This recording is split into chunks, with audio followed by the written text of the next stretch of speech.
Good morning বন্ধুরা, তোমরা কেমন আছো? আশা করি সবাই ভালো আছো। চলে এসেছি আমার একটা মিনি ব্লগস নিয়ে। দেখো সকাল হয়ে গেছে, তো আমি এখন বানিয়ে নিয়েছি আলুর পরোটা। আমার ছেলে স্কুলে টিফিন নিয়ে যাবে আর মেয়েও খাবে এটা। তো আলুর পরোটার সাথে সাথে বানিয়েছিলাম রুটি।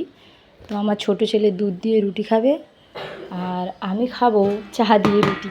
আমার তরকারিটা ঠিক পছন্দ নয়, তাই আমি চা দিয়েই রুটি খাবো। তো এখন দেখো এখানে ডাল সেদ্ধ করে নিয়েছি, যেটা সর্ষের তেল দিয়ে সিম্পলভাবে ভাতে মাখানো হবে, আর আলু ভাতে দিয়ে। ডাল সেদ্ধ হয়ে গেছে আর এখানে ভাত হয়ে গেছে। ভাত আর আলু ভাতে আছে এর মধ্যে।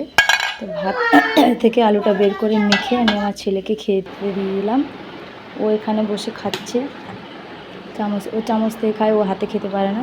তো দেখো এবার আমি চা দিয়ে রুটিটা খেয়ে নেবো। হ্যাঁ, চা দিয়ে রুটিটা খেতে বসেছি আর ও ভাত খাচ্ছে, আর সাথে সাথে আমার ছোটো ছেলের খাওয়া হয়ে গেছে।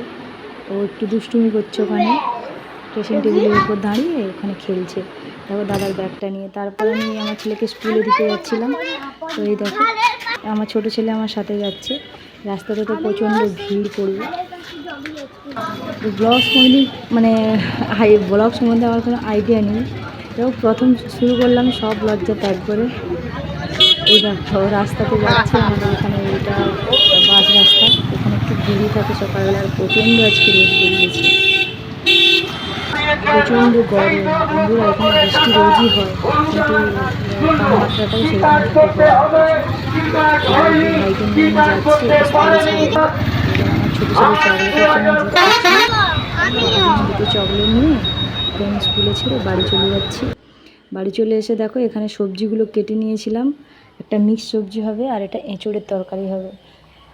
আর এখানে আমি কড়া জেলে দিয়েছি, দুধ গরম করতে বসিয়েছিলাম। আর কড়ার দেখো তেলটা গরম হয়ে গেছে। এতে দেব শুকনো লঙ্কা, তেজপাতা আর একটুখানি পাঁচফোড়ন দিয়ে এটা একটু গরম, এটা ভাজা ভাজা মতো হয়ে গেলে এতে দিয়ে দেবো পেঁয়াজগুলো এতে দিয়ে দিচ্ছি এবারে। তো পেঁয়াজটাকে একটুখানি ভেজে নেব গরম তেলে। একটুখানি ভাজা ভাজা মতো হয়ে গেলে এখানে কেটে রাখা সবজিগুলোকে আমি ওর সাথে দিয়ে দেবো একে একে।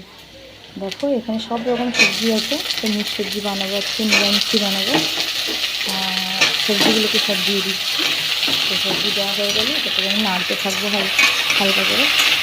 আস্তে আস্তে দেখো এখানে সরষে, জিরা, লঙ্কা আমি বেটে নেব এই সবজিটার জন্য। সব বাটা হয়ে গেছে, সবজিটাও আমার ভাজা হয়ে গেছে। তো ওর সাথে দিয়ে একটু হলুদ, লঙ্কা গুঁড়ো আর একটুখানি নুন দিয়ে সবজিটাকে নেড়ে ওটা জল দিয়ে দিয়েছিলাম। এবার একটুখানি চিনি দিয়ে ওটাকে আমি নামিয়ে নেব। ওটা আমার কমপ্লিট হয়ে গেছে।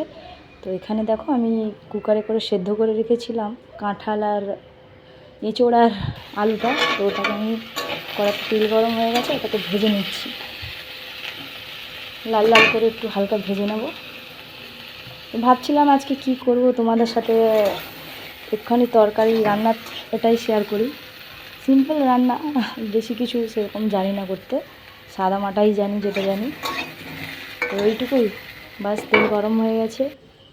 এইবার দেখো এখানে দেব গোটা গরম মশলা, তেজপাতা, শুকনো লঙ্কা সব একসাথে দিয়ে দিলাম। আর এখানে একটু নাড়ার পর এখানে একটু জিরেটাও দিয়ে দিচ্ছি। জিরেটা দেওয়ার পর একটুখানি ভেজে নেব এটাকে। ভাজার পরে এখানে এই মশলাগুলো অ্যাড করব। পেঁয়াজগুলো দিয়ে দেবো। পেঁয়াজ দেওয়ার সময় আমার হাতে একটু তেল ছিটকে পড়ে গেছিলো। এইভাবে হয় না, কোনো দিন করিনি, তো ফার্স্ট ব্লগ। একটুখানি তেল পড়ে গেছে, যা হোক সহ্য করে নিলাম। এখানে এবার দিয়ে দেবো রসুন বাটা, আদা পেঁয়াজ বাটা। এবার একটুখানি নুন দিয়ে দিচ্ছি কড়াতে। ওই পেঁয়াজের মধ্যে নুন দিয়ে দিলে পেঁয়াজগুলো একটু নরম হয়ে যায়, তাই নুন দেওয়ার পর একটুখানি নাড়ার পর ওটা দিয়েছিলাম রসুন বাটা, আর এখানে আদা বাটা আর পেঁয়াজ বাটাটা আর লঙ্কা বাটাটা দিয়ে একটু ভাজা ভাজা মতো করে নিচ্ছি। এবার হলুদ দিয়ে দিচ্ছি, হলুদ দেখো লঙ্কা গুঁড়োও দিচ্ছি একটুখানি কালার করার জন্য। আর একটু টমেটোটা দিয়ে দিলাম। এগুলোকে দিয়ে মশলাটাকে ভালো করে কষিয়ে নেব। আমার ফোনের ক্যামেরাটা খুব একটা ভালো না, তাই ঠিকঠাক সবজির কালারটা দেখাও যাচ্ছে না, খুবই ভালো হয়েছে। দেখো তো মশলাটা তেল ছাড়তে শুরু করেছে, দেখেছো? মশলাটা একটু ভাজা ভাজা করে নিচ্ছে। এর পাশে একটু বাটিতে গরম জল বসাবো। দেখো বাটিটা গ্যাসটা জ্বেলে দিলাম। তো গরম জল বাটিতে হলে তরকারিতে দেবো, তাই গরম জলটা বসিয়েছি। এবার মশলাগুলো তেল ছাড়েছে, তাই এর মধ্যে কাঁঠাল আলুগুলো দিয়ে দিলাম, দিয়ে একটুখানি নাড়াচাড়া করে নিচ্ছি। বেশি না 2-3 মিনিট করে নিলেই হবে। সবজিটা নাড়ার পরে যত একটুখানি কষে নেব।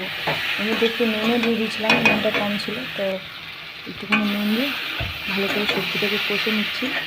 কষার পর আমার ওই পাশে জলটা গরম হয়ে গেছিলো, গরম জলটা নিয়ে সবজির মধ্যে দিয়ে দিলাম। গরম জল দিলে নাকি সবজি স্বাদ বাড়ে, এটা আমার মা বলেছে, তাই আমি যখনই সবজি রান্না করি গরম জলই ইউজ করি। দেখে তরকারিটা জল দিয়ে দিলাম, এবার একটু ফুটতে দেওয়া হবে, একটু ঝোল মুড়ুক। আর একটু কাশি মতো হচ্ছে, তাই একটু প্রবলেম হচ্ছে। এই দেখো, তারপর বিছানটা এসে পরিষ্কার করে নিচ্ছি। এখানে বিছানটাগুলো বালিশগুলো সরিয়ে বিছানটা একটু ঝেড়ে নিচ্ছি। আমার এখানে ছোট ছেলে যা দুষ্টামি করে, এই দেখো বসে আছে, বসে ভাবছে কি করা যায়। আমার বিছানটা গোছানো হয়ে গেছে।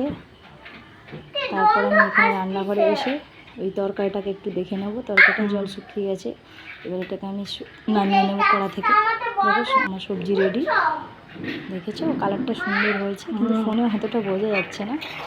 তারপর দেখো আমার ছোটো ছেলের কাছে এসেছে, ও বলছে মা কি সুন্দর রান্না হয়েছে, এই তরকারিটা গন্ধ পাচ্ছি, তরকারিটা আমাকে একটু দাও না, খাবো। আমি বললাম আমি একটু কাজে যাবো, এসে তোমাকে দেবো ওটা। বলে এই দেখো রান্নাঘরটাগুলো পরিষ্কার করে নিয়েছি, সব গ্যাস ট্যাস মুছে গুছিয়ে এবার আমি রেডি হয়ে যাচ্ছি। আমার একটু পার্সোনাল কাজ আছে, তো ওখানে চলে যাবো। দেখো রেডি আছি।